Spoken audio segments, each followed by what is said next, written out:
one of the things I remember, I read Sonny Barger's book back in the day, and I forgot which case he talked about, but he was saying how all the Hells Angels remained silent.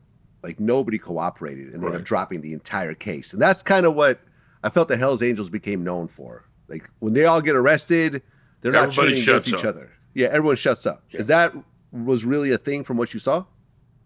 Well, yeah, but I mean, over the years, it's not like it once was, but it started, Sonny can say whatever he wants. Sonny and I butted heads for years. There's a guy, I loved him part of the time, I hated him part of the time, and I'm sure he hated me most of the time. But, you know, it started with Baby Huey. George Weston was a Oakland Hills Angel that testified when they were using his ranch as a burial ground. Remember when they were dropping bodies in the well up there? Mm.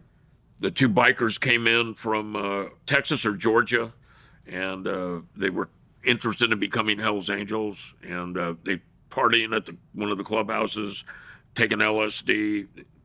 We had a term back in those days. They were mud checking them, and to see, can these guys hang with us? Can they party with us? Are they Hells Angel material? It got out of hand. One of the guys got beat to death because they couldn't control him. He was freaking out on LSD. Somebody ordered the other guy to be murdered.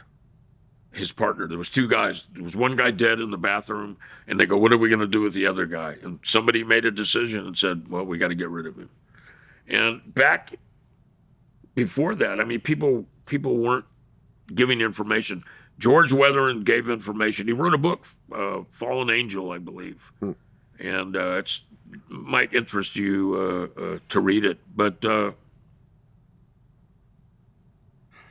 slowly over the years, you're looking at 4 or 5 years.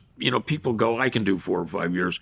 When you sit somebody down and go, "You're going to do 30 years for this, man," or "You're going to do 40 years for this," they start reevaluating.